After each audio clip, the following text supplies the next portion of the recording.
बिस्मिल्लाहिर्रहमानिर्रहीम, अस्सलाम वालेकुम। Live with doctor Shahid Masood के साथ मैं हूं सुमेरा सलीम। नाज़रीन, अदालती हुक्म के बावजूद बानी पीटीआई से मुलाकात न करवाने पर इस्लामाबाद हाई कोर्ट में तौहीन अदालत की दरख्वास्त दायर कर दी गई, जबकि वज़ीर आज़म शहबाज शरीफ साहब ने कहा है कि हमें कर्जों के बोझ से जान छुड़ाने के लिए रेवेन्यू बढ़ाना होगा। रेवेन्यू जनरेट ना हुआ तो कर्जों से छुटकारा हासिल नहीं होगा। इसके अलावा भी दीगर मौज़ूआत पर आज हम गुफ्तगू करेंगे। स्टूडियो में हमारे साथ मौजूद है डॉक्टर शाहिद मसूद। अस्सलाम वालेकुम डॉक्टर साहब। डॉक्टर साहब, अदालती हुक्म के बावजूद बानी पीटीआई से मुलाकात न करवाने पर इस्लामाबाद हाई कोर्ट में तौहीन अदालत की दरख्वास्त दायर कर दी गई है।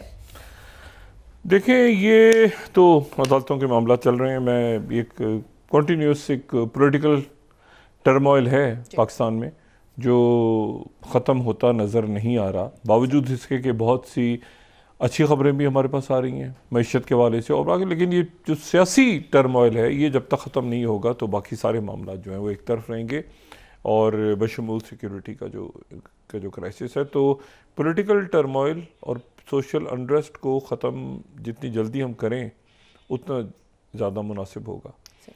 कि पाकिस्तान पीपल्स पार्टी का जलसा कुछ देर में अभी प्रोग्राम लाइव जा रहा है, वहाँ पे देखें बिलावल भुट्टो जरदारी साहब क्या बात करते हैं। वहाँ नहरों के हवाले से बड़ी कशीदगी है, तो ये अब मामला किस तरफ जाते हैं वो देखना है।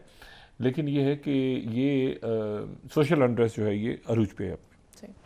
अच्छा, इसी सोशल अनरेस्ट में जो ख़ित्ते के और दुनिया के हालात हैं वो बहुत तेज़ी के साथ जो है वो अजब एक रुख इख्तियार कर रहे हैं और उसमें नए किरदार या कुछ ऐसे किरदार जिनको हम माजी में जानते रहे हैं, उनको नाम सुनते रहे हैं, उनको देखते भी रहे हैं दुनिया के फिसाद पे, उनकी दोबारा से बड़े फ़ाल किरदार में उनकी एंट्री हो रही है। अच्छा, पहले तो वहाँ से बात शुरू करती है ना कि जो Italian prime minister Giorgio Meloni, उनकी कल प्रेसिडेंट ट्रंप से मुलाकात हुई, बहुत अच्छी मुलाकात हुई। उन्होंने अपने मुल्क के हवाले से भी बात की और यूरोप के हवाले से भी बात की। और फिर ये एक बड़ी इंटरेस्टिंग बात है कि 24 घंटों के अंदर अंदर वो जो है वो जब वहाँ पे मुलाकात उनकी हो रही थी प्रेसिडेंट ट्रंप से, तो प्रेसिडेंट ट्रंप के साथ जाहिर है कि वो भी मौजूद थी और जो जेडी वैंस नायब सदर भी मौजूद थे अमेरिका के। लेकिन उसके बाद फिर तेज़ी से 24 घंटों के अंदर अंदर जो है वो इटालियन प्राइम मिनिस्टर भी हमें रोम में नज़र आई और जेडी वैंस भी रोम में नज़र आए। यानी आप यूँ समझ लें कि इटली और अमेरिका के दरमियान जो मुज़ाकरात हैं उसके दो अदवार हुए, एक वाशिंगटन में हुआ और दूसरा जो है आज वो हमें जो है वो नज़र आया रोम में। और उसकी वजह यह है कि जो नायब सदर हैं अमेरिका के जेडी वैंस, वो कैथोलिक रिपब्लिकन पार्टी के पहले कैथोलिक वाइस प्रेसिडेंट हैं और वो ईस्टर के लिए वो रोम में आए हैं। अब मैं नहीं जानता कि उनकी अभी तक ऐलान नहीं हुआ कि पोप फ्रांसिस से उनकी मुलाकात होती है या नहीं होती, क्योंकि इमिग्रेंट्स के हवाले से और कई दूसरे हवालों से उनकी ख्यालात जो हैं वो पोप से मुताबिकत नहीं रखते। हो सकता है वो पोप की इयादत करें, 88 साल पोप फ्रांसिस बीमार है काफ़ी। ये भी हो सकता है कि वो उनकी मिजाज पुरसी ना करें, लेकिन ये है कि वो वाशिंगटन के बाद ये दोनों शख्सियत जो हैं ये इटली और इटली के बाद जेडी वैंस जो हैं वो 21 तारीख से वो 4 रोज़ा दौरा करेंगे भारत का, अमेरिका के नायब सदर। और वहाँ पे ज़ाहिर है उनकी आला क़यादत से भी मुलाकात होगी और भारतीय वज़ीर आज़म से भी उनकी मुलाकात ड्यू है। अच्छा, इसी दौरान जो है वो जो सेक्रेटरी स्टेट हैं मार्को रूबियो अमेरिका के, वो स्टीव विटकॉफ के साथ पेरिस में मौजूद हैं। ये बात हमने कल भी डिस्कस की थी और पेरिस में वो मौजूद हैं और वहाँ पर जो सेक्रेटरी स्टेट मार्को रूबियो हैं, उन्होंने कहा कि अमेरिका जो है वो किसी भी वक्त ये यूक्रेन के लिए जो अमन की कोशिशें कर रहा है उससे अपने आप को हटा लेगा, इस पूरे सारे मामले से अपने आप को हटा लेगा। और ये ध्यान में रखें कि 30 दिन का एक सीज़ फायर हुआ था जिसमें यह तय हुआ था कि एनर्जी इंफ्रास्ट्रक्चर को निशाना नहीं बनाएगा रशिया और यूक्रेन भी नहीं बनाएगा, वो एक्सपायर हो चुका है।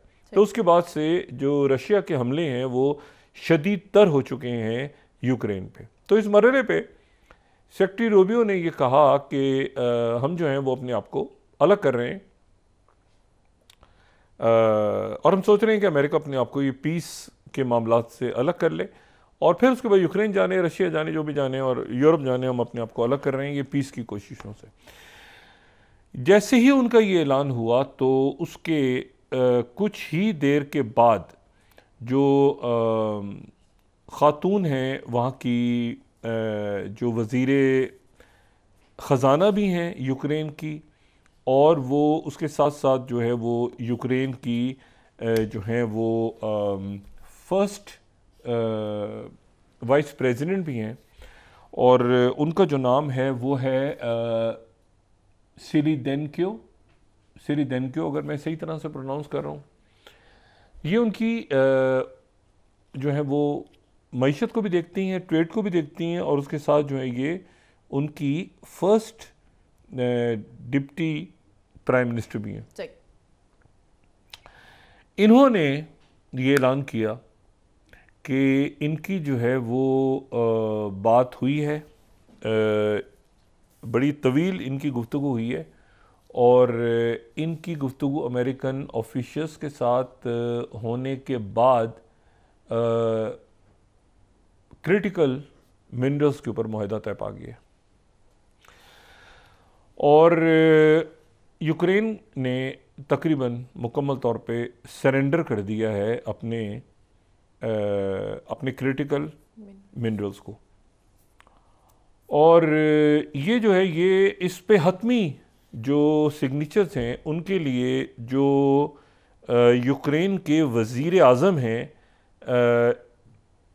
शमाहल, वो जो हैं वो अगले हफ्ते एक, अभी आप समझ लें एक मेमोरेंडम ऑफ अंडरस्टैंडिंग दस्तखत हुआ है वर्चुअली, और वो रवाना हो रहे हैं अगले 24 घंटों में वाशिंगटन। और उनकी, अच्छा, ज़ेलेंस्की और ट्रंप की मुलाकात नहीं होगी, क्योंकि इससे पहले वो जो एक थिएटर लगा था ओवल ऑफिस में, उसके बाद ट्रंप ने ज़ेलेंस्की से मिलने से इनकार कर दिया। तो अब वज़ीर आज़म यूक्रेन के जाएंगे, और वहाँ पे वो जो है वो उनके ऑफिशियल्स के साथ मिलके और इस को वो फाइनल कर देंगे, इस डील के ऊपर फाइनल साइन कर देंगे। यूक्रेन के मिनरल्स को अमेरिका ने ले लिया अपने कब्जे में। सही। और ये मेरा ख्याल है कि ये अब इसको यानी अब इसको क्या इस पे बात की जाए कि ये जो है ये ईयू की एंट्री इसमें ख़त्म हो गई, यूरोप एंटर नहीं हो सकता। 5 रुकनी एक बोर्ड बनेगा, एक इन्वेस्टमेंट बोर्ड बनेगा। उन 5 जो बोर्ड्स होंगे यूक्रेन के और अमेरिका के, उनमें से 3 जो हैं वो अमेरिकन होंगे और 2 जो हैं वो यूक्रेन के होंगे, यानी जो वीटो का एक बोर्ड मेंबर होगा वो अमेरिकन होगा। और उसके बाद जो है वो ये बात कही जा रही है कि पहले उन्होंने 500 बिलियन की अमेरिकन से बात की थी, फिर 300 की थी, शायद 100 बिलियन पे वो जब 100 बिलियन निकाल लेंगे अपना, मतलब फॉर एवर। और इसमें ये मतलब अब चला गया, यूक्रेन के हाथ से मिनरल्स वगैरह सारे चले गए।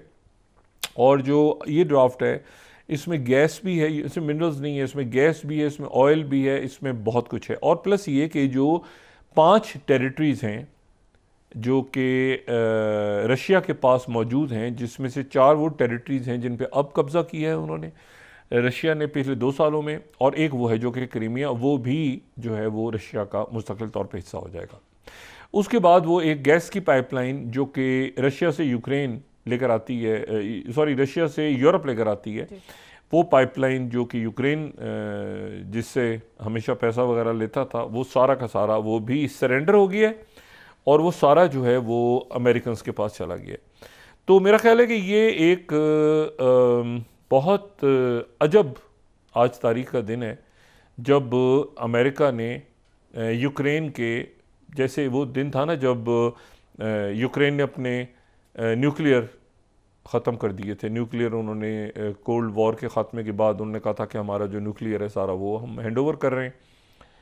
या फिर इसको 2014 से हम जब यूक्रेन एक प्रॉक्सी वॉर में अमेरिका के साथ इन्वॉल्व हो गया था, या फिर ये कि आज के दिन को तारीख याद रखेगी, क्योंकि आज जो है वो यूक्रेन ने अपने मिनरल्स को सरेंडर कर दिए और टोटल सरेंडर है। या मैं न्यूयॉर्क टाइम्स को कोट कर रहा हूँ। Second, Ukraine and US sign agreement in lead up to a full mineral deal. ये जो एमओयू साइन है इसके ऊपर 26 अप्रैल को इसके ऊपर कंप्लीट सिग्नेचर्स हो जाएंगे 26 को। और जो यूक्रेन का मीडिया है कीव इंडिपेंडेंट में कोट कर रहा हूँ, third, Ukraine US mineral deal to respect EU entry. कोई रिस्पेक्ट ईयू एंट्री है ही नहीं उसमें, ईयू का ताल्लुक ही नहीं है उससे कोई। Talks to conclude on April 26 memorandum says.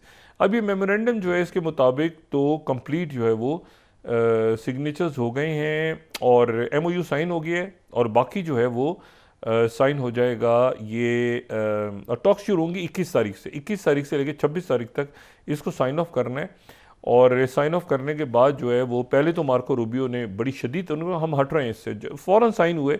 और उसके बाद जेडी वेंस ने जब बात की यूक्रेन के बारे में तो उनका लहजा तब्दील हो चुका था।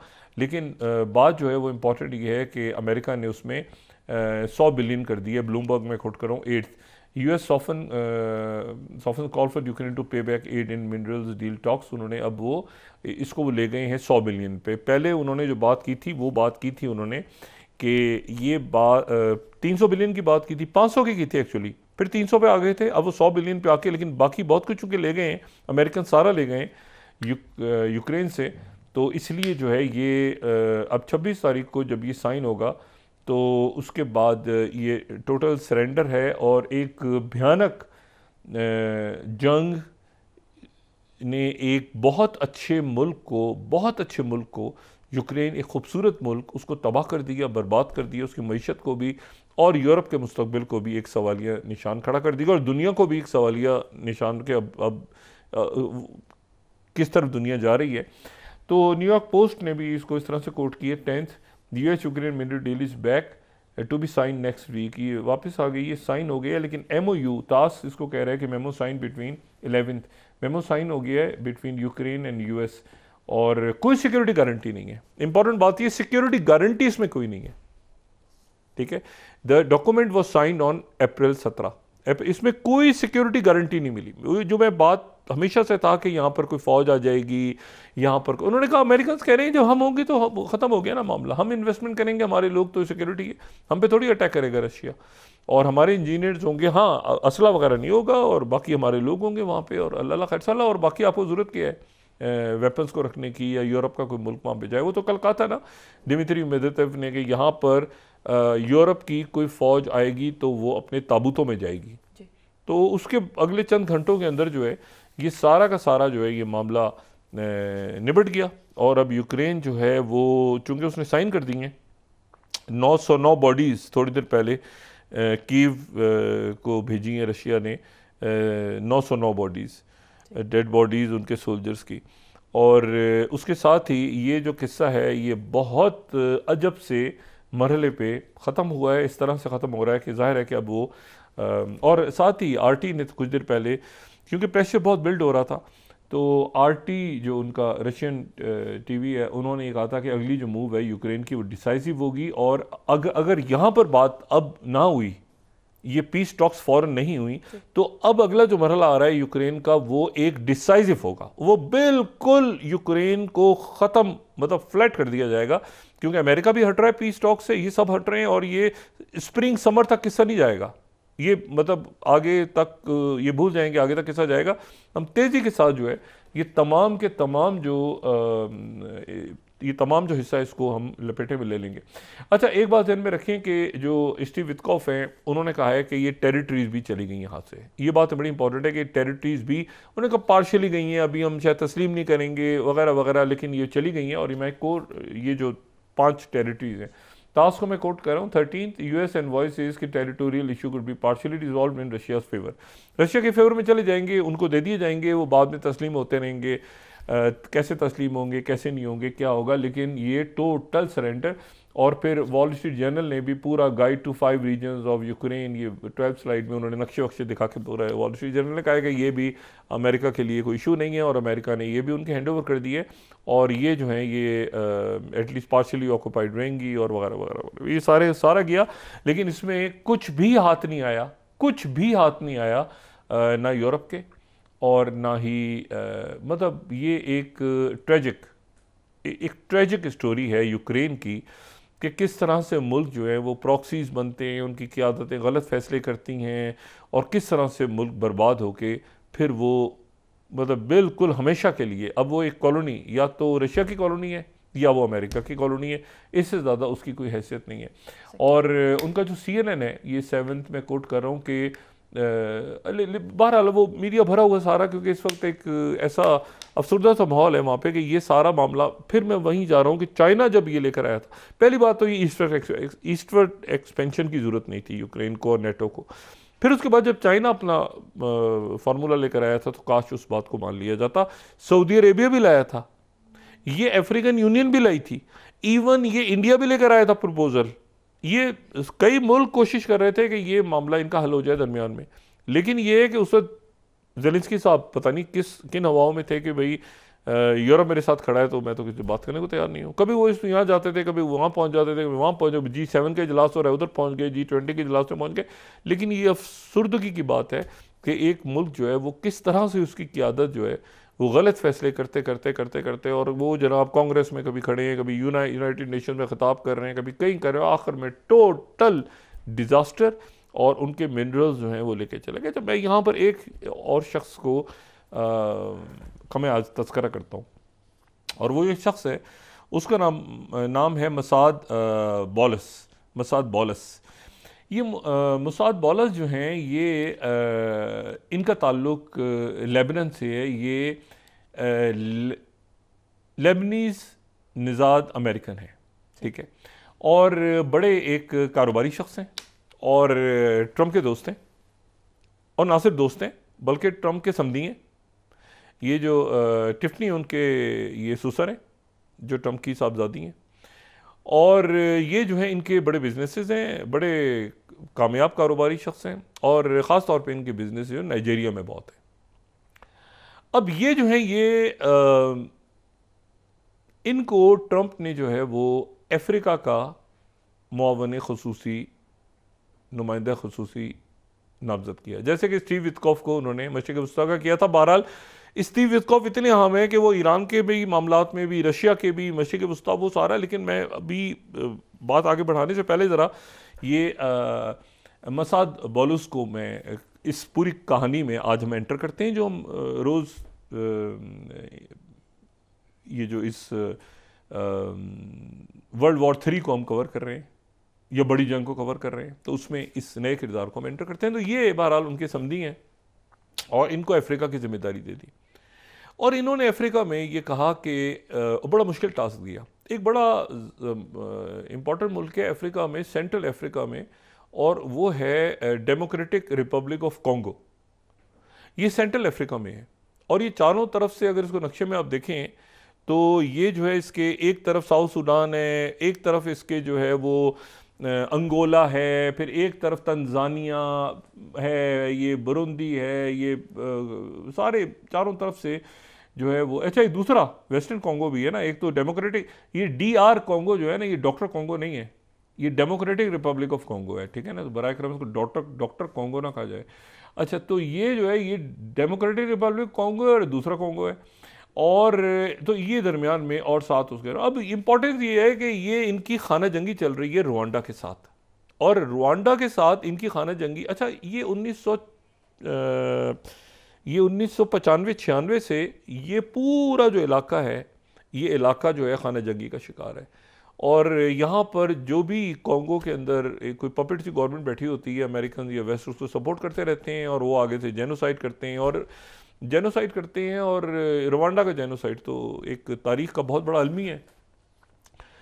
तो वहाँ पर एक खाना जंगी उनकी चल रही है, और खाना जंगी वहाँ पर उनकी इस तरह से चल रही है कि उनके जो जंगजू हैं वहाँ के, वो M23 एक गिरोह है बहुत बड़ा रवांडा का, वो यहाँ पे कॉन्गो पे वो अटैक कर रहा है।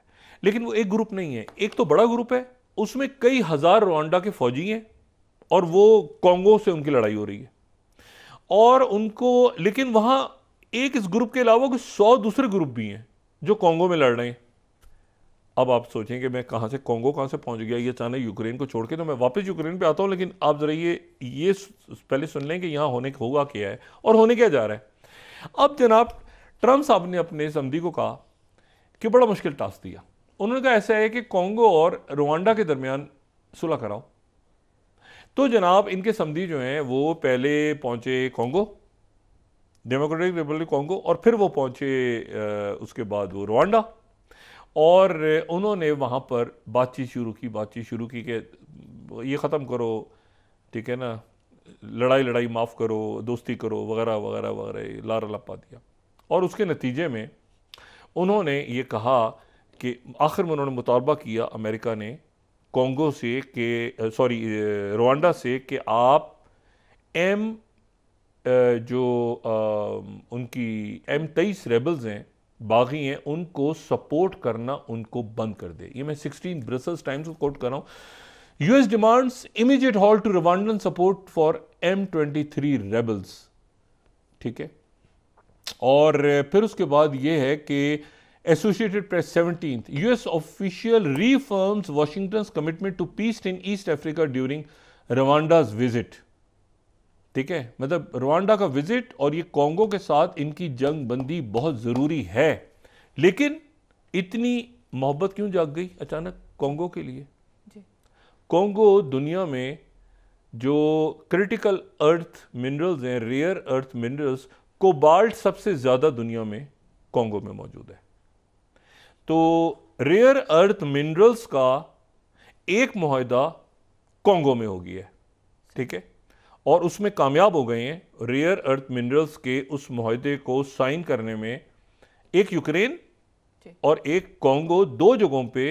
अच्छा, वहाँ कोबाल्ट भी है, वहाँ पर जो है वो गोल्ड भी है। अच्छा, कोबाल्ट तो इतना ज़्यादा है कि अगर ये हम स्लाइड देखें ना, ये थर्ड, तो पूरी दुनिया का जो कोबाल्ट है, तो आपको पता चलेगा cobalt, world cobalt mine production 1921 के मुताबिक आप देखें कितना ज़्यादा कॉन्गो में है, 0 से 70। ये आप देखें ये कितना सारा कॉन्गो में कितना है, ऊपर से आप देखें, बाकी रशिया में है, फिर ऑस्ट्रेलिया में, बाकी अदर्स में है, ये कॉन्गो में सबसे ज़्यादा है। तो ये कोबाल्ट जो है वो उसके लिए वहाँ पर उन्होंने पहुँच के और उन्होंने वहाँ पर ये डील साइन कर ली। और उसके बाद ये फाइनेंशियल टाइम्स कह रहा है यूएस इन तेज़ी के साथ टॉक्स कर रहा है, democratic Republic Congo mineral deal वहाँ पे साइन हो गई। और फिर उसके साथ ही जो है अगर हम ये देखें, ये एसोसिएटेड प्रेस को देखें 19th US negotiating a mineral deal with conflict hit Congo, Trump official वहाँ पे मौजूद हैं। और फिर आज जो है उन्होंने क्लोज कर दी deal. Financial Times US closes in on critical minerals deal with Democratic Republic of Congo. लेकिन मसला यह है कि कॉन्गो में खतरात बढ़े हैं, यानी वहां 100 के करीब, मैंने कहा ना, एक तो ये है ना गुरीले, ये रुवांडा के, और एक वहां पे और 100 के करीब और मुसल्लह गिरोह हैं। तो वहां पर अब क्रिटिकल मिनरल्स को अफ्रीका में निकालेगा कौन? कोई तो अपने एक पुराने जाने पहचाने किरदार को दोबारा कहानी में एंटर करवाते हैं, और वो है हमारा शहजादा प्रिंस एरिक प्रिंस, जो कि ब्लैक वाटर का सरबराह। और कहानी में अब ब्लैक वाटर के जो सरबराह हैं वो एंटर होते हैं Reuters exclusive 23rd। Trump supporter Prince reaches deal with Congo to help secure mineral wealth. Congo की जो मिनरल वेल्थ है उसको वहाँ पर तहफ़्फ़ुज़ फराहम करने के लिए एरिक प्रिंस कॉन्गो पहुँच चुके हैं। अच्छा, एरिक प्रिंस के बारे में आपको एक बात बताऊँ। एरिक प्रिंस जो है, ये जब इन्होंने बनाई थी ना, ये नेवी सील में भी रहे हैं ना, तो इन्होंने जब बनाया था ना वहाँ पे नॉर्थ कैरोलिना के करीब 6000 एकड़ ज़मीन, बहुत दफ़ा एरिक प्रिंस को डिस्कस कर चुका हूँ मैं कई सालों में।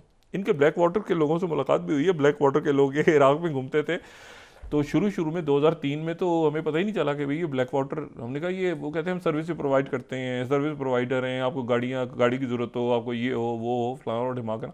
बाद में पता चला ये ब्लैक वाटर है। तो वो जो है वो एनीवे, तो ये जो है ये कहते हैं ब्लैक वाटर, इनका एरिक प्रिंस का कहना ये है कि मैंने जब प्राइवेट कॉन्ट्रैक्टिंग वहाँ पे ज़मीन ली, बहुत बड़ी 6000 एकड़ नॉर्थ कैरोलिना में, वहाँ पे इन्होंने ट्रेनिंग शुरू की और ब्लैक वाटर वर्ल्ड वाइड इन्होंने कायम की वहाँ पे, जो कि प्राइवेट कॉन्ट्रैक्टर्स की आप समझें कि सबसे बड़ा नाम है। अब ये प्राइवेट कॉन्ट्रैक्टर्स की एंट्री हो गई है ठीक है ना, कॉन्ट्रैक्टर्स, एंटर द कॉन्ट्रैक्टर्स, ठीक है। तो कॉन्ट्रैक्टर्स की एंट्री है, तो इन्होंने कहा कि मैं जो हूँ वो बहुत ज़्यादा मेरे ऊपर असर डाला है रुआंडा के कत्लेआम ने, तो इसलिए मैं प्राइवेट कॉन्ट्रैक्टर्स बना रहा हूँ, क्योंकि दुनिया की फ़ौज जो है और मुल्कों की फ़ौजें ये मामलात को हल नहीं कर सकती, कॉन्ट्रैक्टर्स होना ज़रूरी है। और उससे पहले इन्होंने अफ़गानिस्तान से जब विड्रॉल हो रहा था, तो उस ज़माने में चूँकि ट्रंप की गवर्नमेंट ही थी, तो इन्होंने, ये ट्रंप के बहुत करीब रहे, तो इन्होंने ये कहा कि मेरे लोगों को माफ़ कर दिया जाए। तो इनके जो लोग इराक़ में अरेस्ट हो गए थे, जो फलूजा के अंदर कत्लेआम हुआ था, इनके ब्लैक वाटर के लोगों को सज़ाएँ हो गई थी, कुछ जेलों में थे, ट्रायल्स हो गए थे। तो ट्रंप ने आखिरी दिनों में ब्लैक वाटर के कॉन्ट्रैक्टर्स को जो कि मैसेकर में इन्वॉल्व थे इराक़ में, उनको माफ़ कर दिया था, उनको प्रेसिडेंशियल पार्डन दे दी थी। 27 स्लाइड में कोट कर रहा हूँ, ये उस वक्त ट्रंप ने अपनी पहली टर्म में ब्लैक वाटर को 27 स्लाइड में कोट कर रहा हूँ, तो उन्होंने वो इनको ख़त्म कर दिया था, यानी उनकी सज़ाएं ख़त्म कर दी थी दिसंबर 2020 में। अच्छा, और फिर मैं ये ज़हन में रखें कि ब्लैक वाटर जो है, उन्होंने फिर एरिक प्रिंस जो थे बहुत ज़्यादा इंटरेस्टेड थे अफ़गानिस्तान में, और इन्होंने कहा था, ये इनका एक ऑपेड पीस भी है इनका 2017 का, कि 30th स्लाइड, न्यूयॉर्क टाइम्स, इन्होंने कहा था contractors not troops will save Afghanistan. Afghanistan को कॉन्ट्रैक्टर बचाएंगे, ट्रूप्स नहीं बचा सकती। अगर आपको अफगानिस्तान में रखना है तो आपको उसके बाद जो है यहाँ पे ट्रूप्स की ज़रूरत है।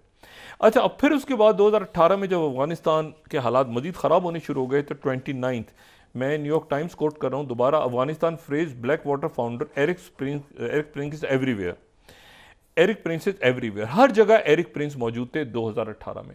फिर उसके बाद इन्होंने ये कहा 2018 में ही वॉशिंगटन पोस्ट में इन्होंने ये खबर आई कि एरिक प्रिंस काबुल में है और कह रहे हैं कि privatisation of Afghanistan war, privatise कर दें, हमें दे दें, चंद बिलियन का इन्होंने मंसूबा भी पेश किया। वो ट्रंप अगर रह जाते तो शायद इनको ठेका दे देते, लेकिन उस जमाने में जो TRT है टर्की का, उन्होंने वजह बयान की कि यहां पर एरिक प्रिंस की असल दिलचस्पी क्या है, और वो है 32nd slide, Afghan minerals.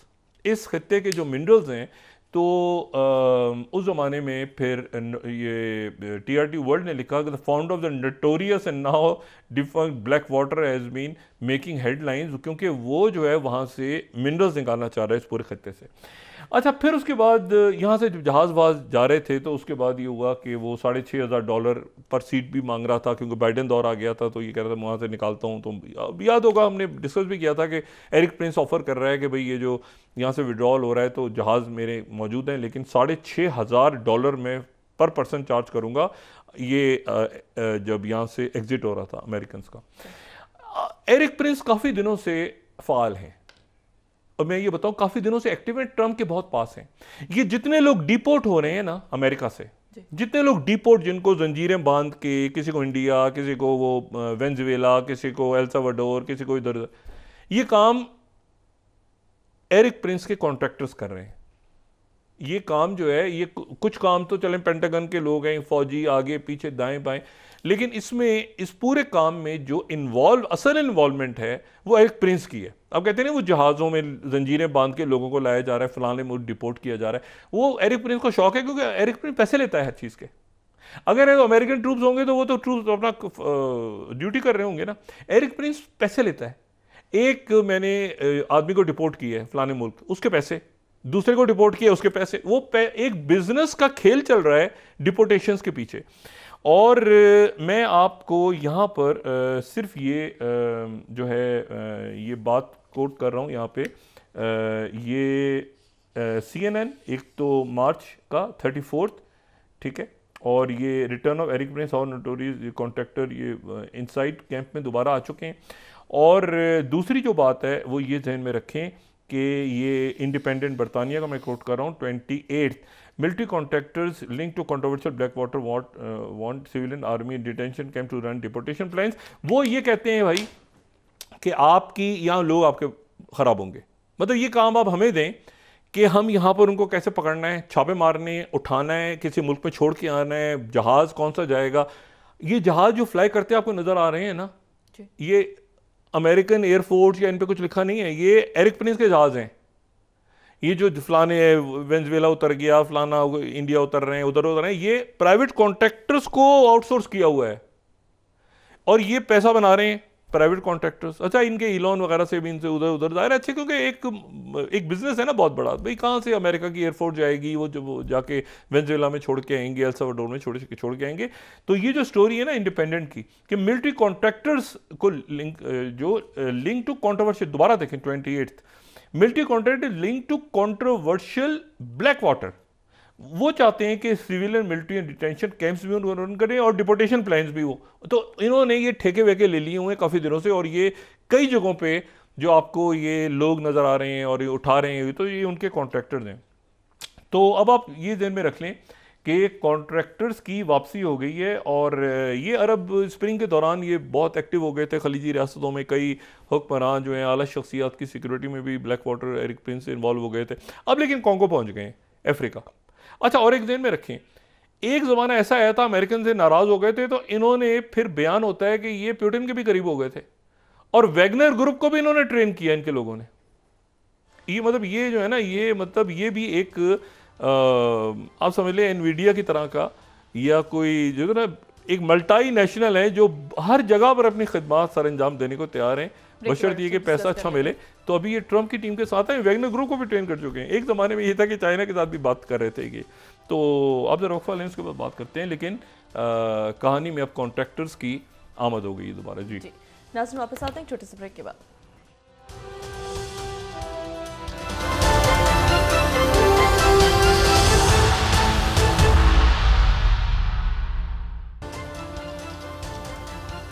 Welcome back नाज़रीन। डॉक्टर वज़ीर आज़म शहबाज शरीफ साहब की जानिब से कहा गया कि हमें कर्जों के बोझ से जान छुड़ाने के लिए रेवेन्यू बढ़ाना होगा, तो कैसे रेवेन्यू छुड़ाएगा? अच्छा, कल जो है वो मुलाकात होगी दोबारा, और वो मुलाकात जो है वो रोम में होगी, और वो मुलाकात होगी अमेरिका की और ईरान की, यानी ओमान में जो मुलाकात थी उसका दूसरा राउंड कल होगा। सही। और उस राउंड में स्टीव वित्कॉफ होंगे, और जाहिर है उनके साथ जो है वो ईरान के वज़ीर ख़ारजा होंगे अब्बास अरग़ची। और वो जो हैं वो आज उन्होंने जो सर्जेई लेवरोव हैं उनके साथ मॉस्को में एक प्रेस कॉन्फ्रेंस की, और ये कहा है कि अगर सिंसियरिटी रही तो हम मामलात को आगे लेके जा सकते हैं। ईरान जो है वो 2015 का जो मुआहिदा था उसके ऊपर आगे बढ़ना चाहता है, लेकिन अमेरिका जो है उसमें एक तरमीम के तहत तीसरे मरहले पे जो 3.6% से ज़्यादा यूरेनियम की अरेंजमेंट है, इनरिच हो चुका है यूरेनियम, अमेरिका ये कह रहा है कि उसको किसी तीसरे मुल्क में रखवा दिया जाए, ईरान उसको रद्द कर रहा है। ठीक है, तो ये जो मामलात हैं, और रशिया जो के दरमियान में है, तो रशिया से गालिबन जो ईरान के वज़ीर ख़ारजा हैं वो बराह रास्त पहुँचेंगे इटली, और कल इनके मुज़ाकरात होंगे स्टीव वित्कॉफ के। अब ये 3-4 मामलात एक साथ हैं। ठीक है, इसमें आप गज़ा को भी लें, इसमें यूक्रेन को लें, इसमें आप जो है वो कॉन्गो तक कहानी चलेगी। एरिक प्रिंस एंटर हो गए ना, और एरिक प्रिंस ऑलरेडी हैं इस कहानी के दरमियान में, और एरिक प्रिंस ने एक मरहले में ये भी कहा था कि हुतीज़ को मैं सॉर्ट आउट करता हूँ।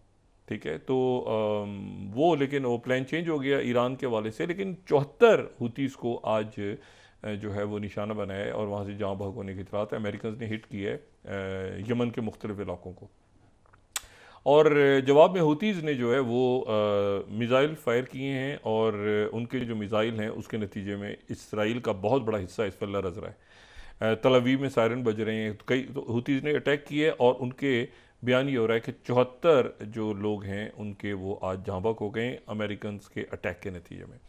ये उस वक्त हो रहा है जब ये सारा एक टर्मोइल सा कि ईरान के साथ मामलात कैसे होते हैं, और ईरान के साथ टॉक्स होने से पहले 2 शख्सियात खामोशी से इसराइल से फ्लाई करके वो रोम पहुंच गई हैं, और रोम पहुंचने के बाद उनकी स्टीव वित्कॉफ से कुछ देर पहले मुलाकात हुई है। एक है मोसाद के सरबरा डेविड बार्निया, और दूसरे हैं उनके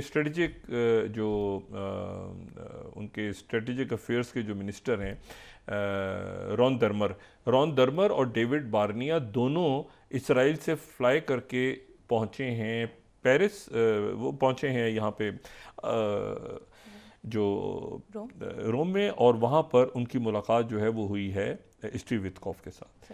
और वो जाहिर है कि एक बहुत बड़ा झटका लगा है इसराइल को कि ये मामलात आगे किस तरह बढ़ने हैं, क्योंकि ईरान, ये सारे मामलात आपस में इंटरलिंक्ड हैं। कल जो ख़त पहुंचा था, जो शहज़ादा खालिद बिन सुलेमान लेकर उनके रहबर से आयतुल्लाह ख़ामेनी से मिले थे, तो उसमें वो जो मैसेज था वो शाह सुलेमान की तरफ से था, king Suleman of Saudi Arabia की तरफ से वो मैसेज था जो कि ईरान के रहबर के पास गया था। अच्छा, साथ ही उसके एक बड़ी सैटेलाइट कंपनी है ये चाइना की, मैं अगर उनकी वेबसाइट पे जाऊँ तो ये चैंगहुआ सैटेलाइट टेक्नोलॉजी, ये उनका प्रोफाइल है। और ये जो है ये एक बहुत बड़ी चाइना की एक सैटेलाइट टेक्नोलॉजी की कंपनी है। और बयान ये होता है कि ये इलॉन मस्क की जो स्टारलिंक है उसको भी शायद ये बीट करते हैं।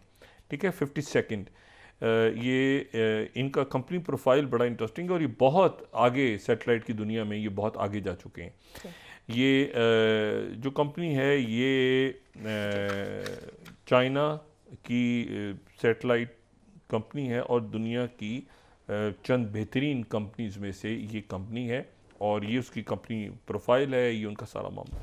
इस कंपनी के ऊपर अमेरिका ने ये आज इल्ज़ाम लगाया है कि ये हुतीज़ को, जो अमेरिका के जो वॉरशिप्स जिनके ऊपर हुतीज़ निशाना लगा रहे हैं और उनको टारगेट कर रहे हैं एक तवील अरसे से, उनको चाइना की ये फर्म जो है वो इंटेलिजेंस प्रोवाइड कर रही है।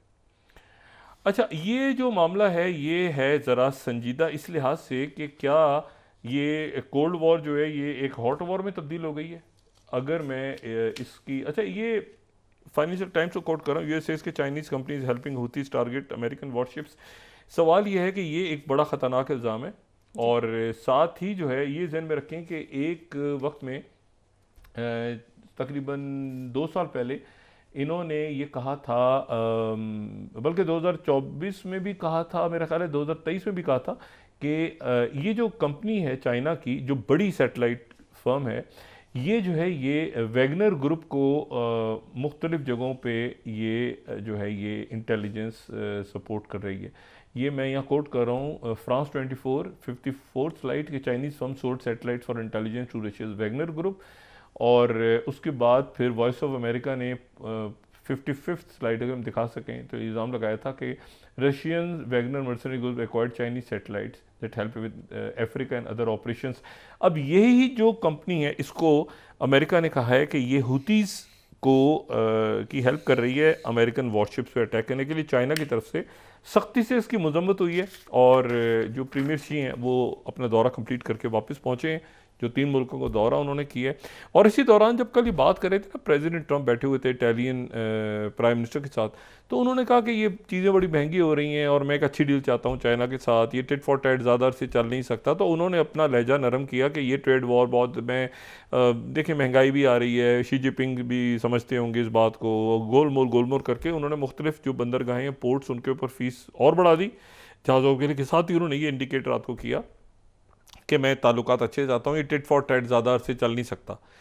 तो ये ट्रंप साहब ने कल नरमी का एक मैसेज भी भेजा चाइना को, लेकिन उसके साथ साथ जो है ये आज ये हुतीज़ को उसके ऊपर इल्ज़ाम भी लगा दिया, हुतीज़ को टारगेट भी किया। तो चाइना ये बहरहाल इसको सुकून से देख रहा है। फ़िलहाल वो ये देख रहा है कि ये जो है ये यहाँ पे जो सरेंडर हो रहा है यूक्रेन का, ये किस अंदाज में होने जा रहा है। ये ध्यान में रखें कि ये जो कॉन्गो है और जो रुवांडा है, यहाँ पर बहुत ज़्यादा चाइनीज़ प्रेजेंस है।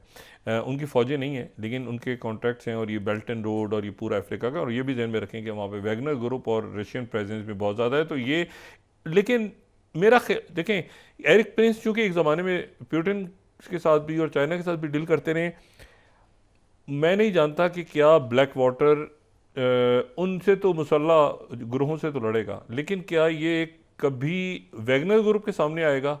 आई डाउट, क्योंकि ये हमेशा जो है इनको पता है कि मेरा इधर से पेंटागन ने खर्चा दाना पानी बंद किया तो ये पहुंच गए थे पुतिन के पास, ये फिर पहुंच गए थे चाइना से रब्ते कर रहे थे। तो ये जो है ना, इनको पेंटागन ने इनके कॉन्ट्रैक्ट वगैरह ख़त्म कर दिए थे सारे और इनको ब्लैकलिस्ट करके डाल दिया था और इनके लोगों को भी जेलों में बंद कर दिया था। तो ये इसीलिए ज़रा जो है अपने आप को ये एक किसी एक मुल्क के साथ ये खुद इनकी जो किताबें और इंटरव्यूज़ होकर आते रहे, वो कहते हैं कि मैं अपने आपको एक मुल्क के साथ बाउंड नहीं करता। हाँ, ट्रंप आ गया, ट्रंप का सपोर्टर हूँ, तो ट्रंप के दौर में मैं जितना कमा सकता हूँ, जितने कॉन्ट्रैक्ट करता हूँ। लेकिन क्या चाइना से लड़ेंगे या ये रशिया से लड़ेंगे बराह रास्त, या उनकी प्रॉक्सी से लड़ेंगे, ये अब आने वाले दिनों में देखना है। तो एरिक प्रिंस बहरहाल उतर गए हैं कॉन्गो के अंदर, और ये जहन में रखेंगे डिपोर्टेशंस में भी एरिक प्रिंस ने ठेका लिया हुआ है, और ये हुतीस के अगेंस्ट भी लड़ना चाह रहे थे, और ये जो है ये काफ़ी जगहों पर ईरान के हवाले से भी इनके एक इनके जहन में काफ़ी नक्शा बना रहा है कि ईरान के ऊपर बॉम्बिंग हो तो मैं ऐसे उतरूँगा, रेजीम चेंज, मतलब ये एक ख़ास किस्म का एक इनका एरिक प्रिंस का बीइंग अ मिलिट्री कॉन्ट्रैक्टर इनका जहन काम करता है। लेकिन दुनिया में अब बहुत सारे इस तरह के कॉन्ट्रैक्टर्स आ चुके हैं और वो खेल के अंदर जो है मुकम्मल तौर पे मौजूद है। ये जो मैंने बात की थी ना, $6,500 मांग रहे थे, तो मैं ये 33rd बिजनेस इनसाइडर कोट कर दूं, 33rd स्लाइड, तो लोगों को याद आ जाएगा कि जब यहाँ से अमेरिकन फंस गए थे, उनको निकलने की जगह नहीं मिल रही थी और बाइडन दौड़ था, तो उन्होंने कहा था नहीं $6,500 लूँगा मैं एक फ़्लाइट के, एक आदमी से को निकालने के लिए, वरना जिसने यहाँ रहना है रह जाए।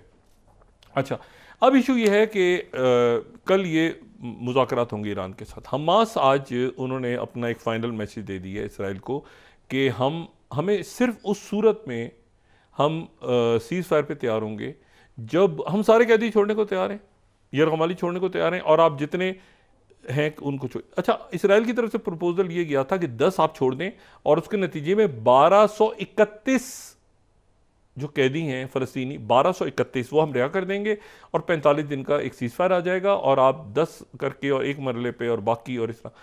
वो हमास कह रहा है कि नहीं, हमें इतबारी नहीं, ये नेतन्याहू होगा, किसी भी वक्त ये ब्लॉक कर देता है, किसी से फ़ौज घुस जाती है, तो कंप्लीट सीज़ फायर हमें चाहिए, और मुकम्मल तौर पे इसराइल की फ़ौज का इनखला चाहिए। और साथ ही जो हिजबुल्लाह है लेबनान में, उन्होंने ये कहा है कि हम असला फेंक दें तो हमें क्या गारंटी है कि इसराइल, पहले इसराइल को ये मुकम्मल एक अलग पैक्ट होगा जिसमें ठीक है हमें भी असला लेके घूमने का शौक़ नहीं है, हम भी चाहते हैं कि ये लेबनान के अंदर जो हुकूमत बनी है वो उसकी फ़ौज के अंदर मुकम्मल तौर पर पावर हो, सब कुछ हो, लेकिन इसराइल के साथ और बाकी मामलात को आगे हम लेके चलेंगे। तो हिजबुल्लाह ने भी वहाँ पर फ़िलहाल इनकार कर दिया डिस्आर्म होने से, और हमास ने ये रिजेक्ट कर दिया कि ये जितना भी फार्मूला नेतन्याहू पेश कर रहा है, ये चूँकि हमें बिल्कुल हम इतबार नहीं करते इनके ऊपर किसी किस्म का, और हम इसके साथ लिंक करेंगे। इसी तरह से ईरान जब बात को आगे बढ़ाएगा तो ईरान हुतीस की बात भी करेगा। ये जहन में रखें कि अमेरिका ने ईरान को जो इंगेज किया है, तो उसमें आज अमेरिका ने सीरिया से अपनी फ़ौज विड्रॉ कर ली है। उस सीरिया से अपनी फ़ौज अमेरिका ने बहुत बड़ी तादाद में, मतलब चंद 100 फ़ौजियों को उन्होंने ऑर्डर किया है कि सीरिया छोड़ दें। यानी इससे पहले तो ये था ना कि सीरिया में रखा जाएगा फ़ौज को, सीरिया में रहेंगे, तो उन्होंने छोड़ दिए। तो अहमद शारा के हवाले से अब ज़ाहिर है अहमद शारा किस तरह वो सीरिया को अपनी, उनके ठीक जा रहे हैं मामला सीरिया में, लेकिन यह है कि अमेरिकन फ़ौज वहाँ से विड्रॉ हो गई जो SDF को सपोर्ट करती थी। अब इसमें यह है सारा कि कल ये वाज़ेह होगा कि ईरान के साथ मामला कैसे बढ़ रहे हैं, फिर ये वाज़ेह होगा कि क्या हमास की तरफ से ये जो बात गई है कि उन्होंने कहा बिल्कुल इसराइल का तो प्लान हमें मंजूर है ही नहीं, क्योंकि ये तो धोखेबाज फ्रॉडी आदमी है, ये हर थोड़े दिन बाद अपनी बात से। नेतन्याहू के लिए बहुत बड़ा शौक है कि ईरान, पहली बात तो ये शौक है कि ईरान के साथ अमेरिका की डायरेक्ट टॉक्स हो रही हैं, दूसरा ये कि ईरान और सऊदी अरेबिया के दरमियान टॉक्स शुरू हो गई हैं, मतलब ख़त लेके जा रहे हैं वहाँ। गालिबन मुझे नहीं पता कि उसमें दावत है सऊदी अरेबिया आने की। आयतुल्लाह ख़ामेनी की सेहत के हवाले से एक बात है कि वो मुल्क से बाहर ट्रैवल भी नहीं कर सकते, लेकिन सऊदी अरेबिया बहरहाल अगर उम्रे की सादत उनको हासिल होती है और वो दावत आती है वहाँ से, तो अब देखना है कि उस ख़त के मंदरजात हम नहीं जानते, लेकिन वो चूँकि किंग की तरफ से रहबर को ख़त आया है, इसलिए उस ख़त में ज़ाहिर है कि बहुत इंपॉर्टेंट मामलाती होंगे। तो इसमें रशिया भी इन्वॉल्व है, यूक्रेन सरेंडर कर गया है, ईरान के साथ टॉक्स कल तय हो जाएगा मामला किस तरफ जा रहा है, क्योंकि लेवरॉव और रशिया बीच में कूदा हुआ है। चाइना के ऊपर इल्ज़ाम लगाया है हुतीस को हिट भी किया है, हुतीस का फ्यूचर क्या होगा ये भी तय होने मामलात। और अब नेतन्याहू को ने उसको भेज दिया है डेविड बार्निया को, और वहाँ पर कि जाके स्टीव विटकॉफ से मिलो। तो स्टीव विटकॉफ तो ईरान के साथ मामलात को आगे लेके चल रहे हैं, और इसमें रशिया भी है, और साथ ही यूक्रेन सरेंडर हो गया। तो एक चीज़ तो देखें स्टीव विटकॉफ ने डिलीवर कर दी। अब रह गई 2 चीज़ें स्टीव विटकॉफ के पास, एक रह गया ईरान, एक वो यूक्रेन में थे स्टीव विटकॉफ, एक थे वो ईरान में, और एक गज़ा में। गज़ा को कैसे गज़ा में जंगबंदी कैसे करानी है, और 2 स्टेट सोल्यूशन की तरफ कैसे बढ़ना है, और ईरान के साथ मामलात कैसे, ये स्टीव विटकॉफ ने मामलात हल करने हैं। लेकिन उसके साथ ही आप इस आदमी को भी दाद दें, मसाद बोरलुस को, जिसने कॉन्गो के मिनरल्स दस्तखत करवा दिए अमेरिका से, लेकिन हनूज दिल्ली दूरस वहाँ पे इतने घुर्गे हैं कि लड़ने वाले कि उनसे लड़ने के लिए एरिक प्रिंस साहब ने माल बनाओ जो है कि तहत वो अपने वहाँ पे कॉन्ट्रैक्टर्स लेके पहुँच गए अफ्रीका में। जी बहुत शुक्रिया। वो कहते हैं मुझे याद, मैं तो बनाया ही रवांडा की वजह से था ना, तो रवांडा से तो खूब लड़ूंगा। जी बहुत शुक्रिया डॉक्टर साहब। नाज़रीन, इसके साथ आज का प्रोग्राम अपने इख्तिताम को पहुंचा। मुझे सुमेरा सलीम को इजाज़त दीजिए। अल्लाह ने के बाद अपना दोस्तों रिश्तेदारों गुर्दनवा के लोगों का सब ख्याल रखिएगा। अल्लाह हाफ़िज़।